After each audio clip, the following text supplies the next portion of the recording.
So, good morning again, everyone. Earlier, we have the first video that you have watched. We have tackled the first part of communication for various purposes. We have learned the function to argue, to inform, and to persuade.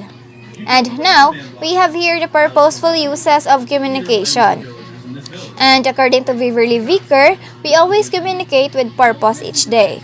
People communicate with a variety of reason in various ways. So, meaning to say, each person or each people have their own reason why we communicate in the very first place.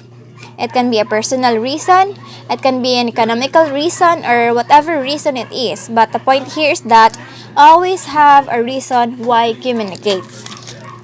While here in effective communication, it has said that it is extremely broad. There are basic components for everyone to consider in order to communicate with purpose. So it's like effective communication and communication are two different things. So ngano kaha? Simply because when we say effective communication, you consider your audience. That's why it's effective in the very first place. It's effective for you and as well as it's effective for your audience. Here, you become considerate for your audience as well.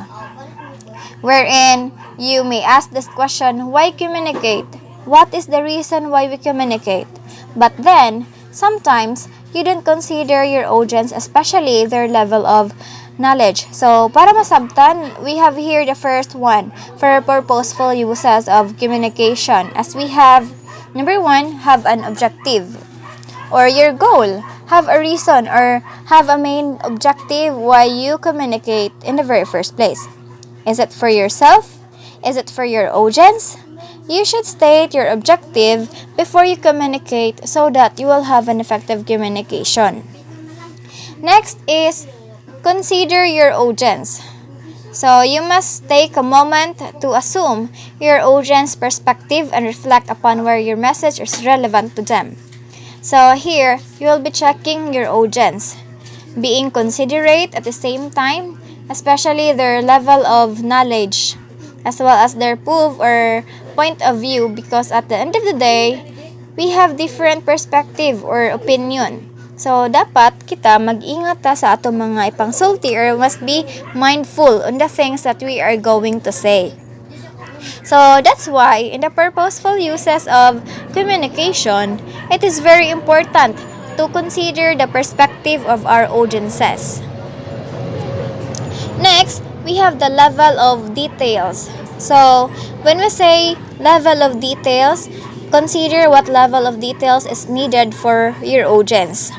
So meaning to say, it has something to do with the level of their knowledge. Are your audience of a higher level or are your audience more of a lower level or your audience is just like in the middle? So for the speaker, it is actually very important for us to know the level of our audience's knowledge. However, each and every one of us has different level of knowledge. That's why we should get the level of the details of every audiences. So next is concern of question. Consider what concerns of question the audiences may have related to the topic. So it's like anticipating the questions that your audience might ask to you. So as a speaker, you should always be ready to that kind of question. It is also important for them, to the audiences, that their questions are being addressed. So if you have remembered the 6 types of communication, one of that is the completeness.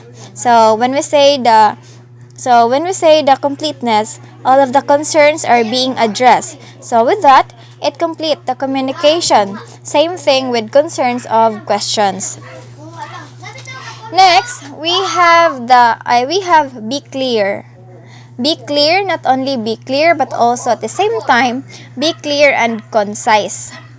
With this, speaker must be concise and clear with his or her ideas, making sure there will be no confusion on the part of your audience.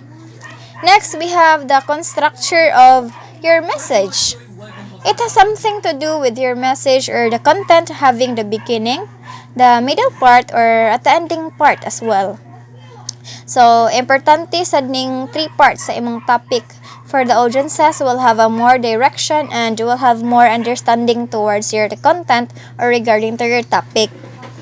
And next, we have defining. So, sa ani na part, we must also be considerate sa mga words na imong gipanggamit. So, if ever use technical words or terms wherein they might have a difficulty in terms of understanding those technical words, so for it to be understood, it's the speaker's duty to clarify the meaning of those technical words nga ilang gipanggamit. Next is we have check for understanding. So for us to know if they are really understand your speech or your content, you should check their understanding. So how to check the audience's understanding? So the speaker should start by questioning or by providing questions towards your audiences. With that, you will know who listened and who understood. And lastly, we have the feedback. So when we say feedback, it has something to do with the response of your audience. So for us speakers, or for the speakers, it is actually very important sad para nila to have feedback so that we can know, or the speakers can know if they really or the audiences really learn something, and for also the speakers to improve themselves of what has the lapses during